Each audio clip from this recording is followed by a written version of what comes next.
पीलीभीत 127 शहर विधानसभा क्षेत्र से समाजवादी पार्टी के प्रबल दावेदार आजम मीर खान से उनके निवास स्थान पर आज हमारे संवाददाता ने मुलाकात कर खास बातचीत की। बातचीत के दौरान आजम मीर खान ने जहां अपने चुनाव से संबंधित बूथ स्तर तक की अपनी चुनावी तैयारियों के साथ ही शहर विधानसभा क्षेत्र के उस गंभीर पहलू पर जिस पर पिछले 40 सालों से किसी भी विधायक व सांसद ने ध्यान नहीं दिया, उस समस्या के समाधान के साथ ही शिक्षा के स्तर को उच्च स्तरीय बनाने के साथ ही शहर की जनता के स्वास्थ्य चिकित्सा की रणनीति के साथ ही शहर में रोजगार न होने के कारण शहर के युवाओं को दूसरे राज्यों में जाकर रोजगार के अवसर तलाशना पड़ते हैं, उन पर काफी गहराई से अध्ययन करने के बाद जो 127 शहर विधानसभा के लिए आजम मीर खान ने जो योजना बनाई है, उस पर विस्तार से चर्चा करते हुए आजम मीर खान ने हमारे संवाददाता को बताया। पीलीभीत से मुस्तकीम मंसूरी की रिपोर्ट। मैं डॉक्टर आजम मीर खान पीलीभीत 127 विधानसभा का प्रबल दावेदार हूँ समाजवादी से, और मेरी पूरी एजुकेशन अलीगढ़ मुस्लिम यूनिवर्सिटी से है, और पीलीभीत का जो है वो मैं रहने वाला हूँ मोहल्ला शेर मोहम्मद से। डॉक्टर साहब ये बताइए, जैसे कि आजकल हमारी टीम यहाँ पर सर्वे कर रही है और चूँकि चुनाव की गहमा गहमी चल रही है, इसमें आपका नाम काफ़ी तेज़ी से चर्चाओं में आ रहा है, क्या चुनाव में जा रहे हैं? हाँ, हम चुनाव में जा रहे हैं, और चुनाव में पिछले 5 महीने से लगातार जो है वो पब्लिक के बीच में हैं, जो जनता है, जो आवाम है, उसके बीच में हैं। और क्योंकि आवाम और यहाँ की जनता ने मुझे बहुत प्यार दिया 2012 में, मैंने 31,000 से ऊपर वोट पाए हैं यहाँ पर, और पीस पार्टी से पाए जब समाजवादी सरकार बना रही थी, और हाजी रियाज अहमद साहब 4 बार के विधायक थे और 5वीं बार वो विधायक बने, और पूरे प्रदेश के अंदर समाजवादी ने एब्सोल्यूट मेजॉरिटी के अंदर जो है सरकार बनाई थी और मुख्यमंत्री बने थे। तब मैंने जो है यहाँ पर पीस पार्टी से हाजी जी के खिलाफ 31,000 वोट लिए। डॉक्टर साहब, हम आपसे ये जानना चाहेंगे कि आपकी शहर विधानसभा से क्या तैयारियां हैं चुनाव की? हमारी शहर विधानसभा से तैयारियां हैं, एक तो एक्सपीरियंस है हमारे पास 2012 का, और उस एक्सपीरियंस जो है उसने हमें बहुत कुछ सिखाया है, क्योंकि हम पहले बूथ लेवल तक नहीं थे लोगों के पास, और बूथ लेवल पर हमारा कोई संगठन नहीं था, ना काम था हमारा। लेकिन इस वक्त क्योंकि समाजवादी से हम जुड़े हैं, और समाजवादी का बूथ लेवल तक संगठन भी है और काम भी, लेकिन उसके वर्क हमने भी अपनी एक टीम तैयार करी है। और इस वक्त जो एक सबसे बड़ा वो आता है मैटर कि जो पेज प्रभारी है, वो पेज प्रभारी का मतलब एक पेज के ऊपर 66 लोग हैं। हम लोगों ने पेज प्रभारी बनाने का काम शुरू किया हैगा, और इसको हम और तेज करना चाहते हैं कि एक पेज प्रभारी 66 लोगों को अपने घरों से निकालकर बूथ तक पहुंचाने का काम करे और उसे वोट में तब्दील कराने का काम करे। ये हमारी प्राथमिकता होगी।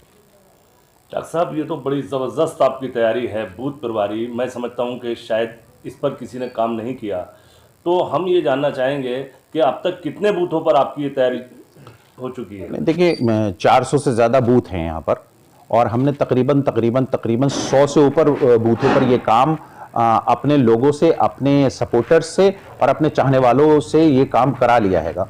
और ये चुनाव डिक्लेयर होने से पहले हम सारे पेज प्रभारियों को ये जिम्मेदारी देना चाहते हैं कि वो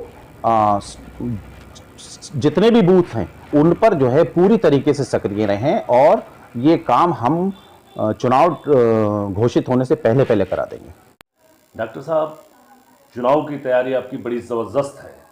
अब हम ये जानना चाहते हैं कि शहर के डेवलपमेंट के लिए आपका क्या प्लान है, इस पर थोड़ी जानकारी दीजिएगा। नहीं, इंफ्रास्ट्रक्चर तो है ही नहीं पूरे शहर पीलीभीत के अंदर, और क्योंकि ये सदर सीट है और इसमें काम होना चाहिए था। पिछले 30-35 साल के जो लोग भी यहाँ पर जिम्मेदार रहे, जो पब्लिक के नुमाइंदे रहे, मेंबर ऑफ पार्लियामेंट हो या विधायक हो, उन्होंने कोई काम नहीं किया।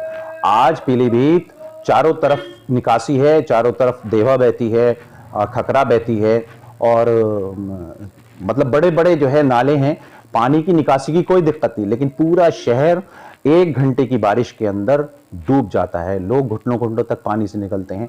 अगर सब लोगों ने ये सोचा होता, जो भी पब्लिक नुमाइंदे थे, कि यहाँ पर अगर सीवरेज सिस्टम करा दिया जाए और हर जगह सीवर लाइन डल जाए तो मैं समझता हूँ कि इस समस्या से बचा जा सकता था। मैंने पिछले चुनाव में जनता ने मुझे बहुत मोहब्बत दी, लेकिन मैं हार गया, इस काम को नहीं कर पाया। मेरे पास कल भी ये एजेंडा था और आज भी यही एजेंडा है कि मैं जिस दिन मुझे यहाँ की आवाम ने और माननीय अखिलेश यादव जी ने अगर अपनी प्रायोरिटी पर रखा और मुझे टिकट मिला और मैं जीत कर गया, तो मैं सबसे पहला काम यही करूंगा कि शहर पीलीभीत में कहीं पर भी जल भराव ना हो और सीवरेज सिस्टम का काम मैंने खुद भी एक सर्वे कराया है।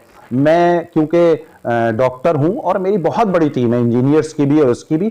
अलीगढ़ ने बहुत कुछ दिया है। अलीगढ़ की जो टीम है वो यहाँ आई थी, मैंने सर्वे कराया। बहुत छोटा सा काम है किसी भी शहर के लिए सीवर लाइन डालना, वो मेरी पहली प्राथमिकता रहेगी।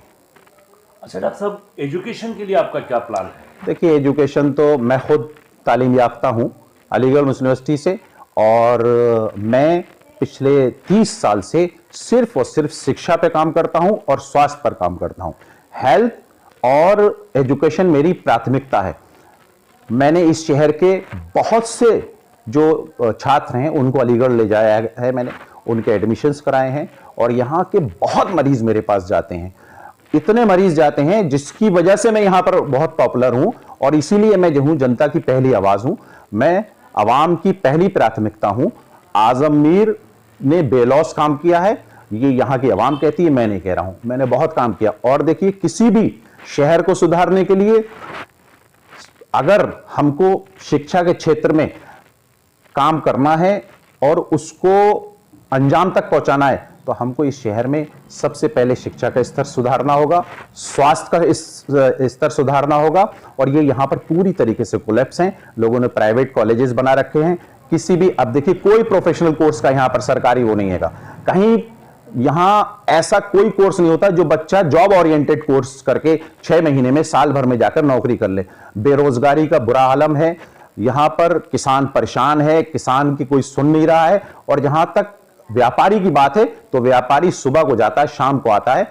मैं ये देखता हूं कि पूरे व्यापारियों का यही हाल है कि व्यापारी इस वक्त इतना त्रस्त है कि मैंने तो देखा नहीं पिछले 20 साल में, 15 साल की जो 12 साल की 10 साल की हो, उसमें कहीं पर भी व्यापारी को इतना जो है, व्यापारी दुखी है।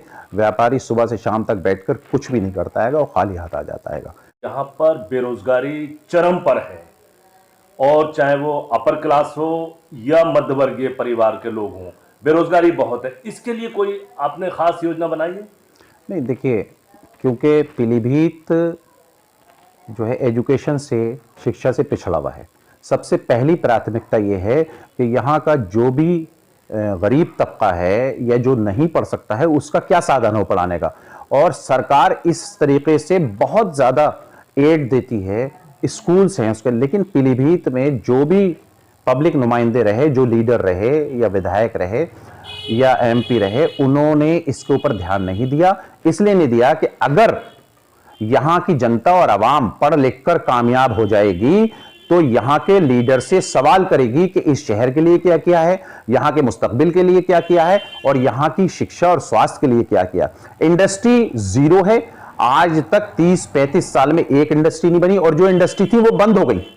तो आप मुझे बताइए कि यहां से जो पलायन होता है, यहां से जो नौजवान मेरा दिल्ली, पंजाब, गुजरात यहां से काम करने के लिए जाता है, वो इसलिए जाता है कि यहां बेरोजगारी है। जब हम यहीं पर एक इंफ्रास्ट्रक्चर तैयार कर देंगे, यहीं पर हम जो है इंडस्ट्री तैयार कर देंगे, तो हमारा नौजवान यहां रुकेगा और उसका कम खर्चा होगा। और जहां तक इसकी बात है कि जो बच्चे 10th करते हैं, 12th करते हैं, उसके बाद जो जॉब ओरिएंटेड उनके पास कोर्सेज हैं, वो यहां पर नहीं है।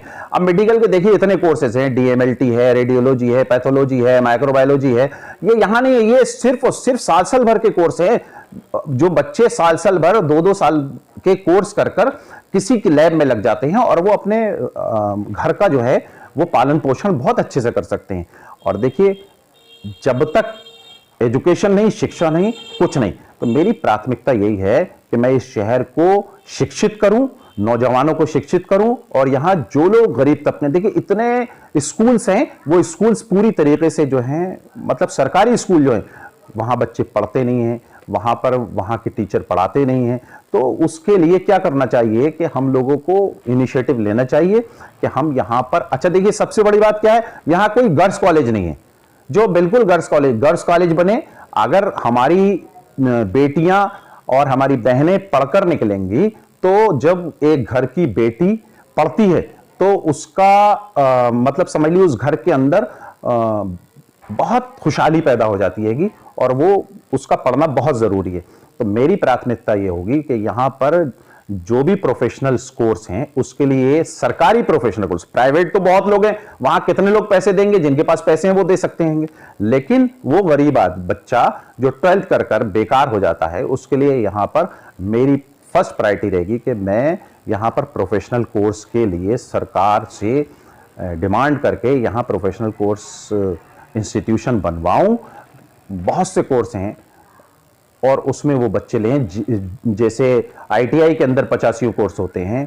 यहाँ पर जो है वो मैंने भी मेडिकल के बारे में बताया, मैंने बताया आपको कि होटल्स मैनेजमेंट के जो हैं बहुत कोर्स हैं। ये सारे कोर्सेज यहाँ पर आ सकते हैं, बहुत बड़ी बात नहीं है। एक छोटे से जो है वो मतलब बिल्डिंग में तैयार हो सकते हैं, लेकिन हमें क्योंकि हमने सोचा नहीं और हम चाहते नहीं कि ये शहर जो है शिक्षित हो, क्योंकि यहाँ पर लोगों ने बहुत ऐशो आराम किए हैं। मेरी प्राथमिकता ये है कि मैं सिर्फ और सिर्फ इस शहर के लिए काम करने आया हूं, यहाँ की आवाम के लिए काम करूंगा और मैं हिंदू मुस्लिम एकता का जो हैगा प्रतीक बनना चाहता हूं कि इस शहर में जो भी खाई है वो दूर होनी चाहिए। और इसी वजह से जिस दिन मैंने ज्वाइन करी थी तो पीलीभीत में जामा मस्जिद और गौरी शंकर मंदिर का मैंने फोटो कंबाइंड दिया था अखिलेश जी को कि भाई ये पीलीभीत जो है गंगा जमुनी तहजीब का शहर है और ये हिंदू मुस्लिम एकता को दर्शाता है। ये मैंने वहां पर दिया।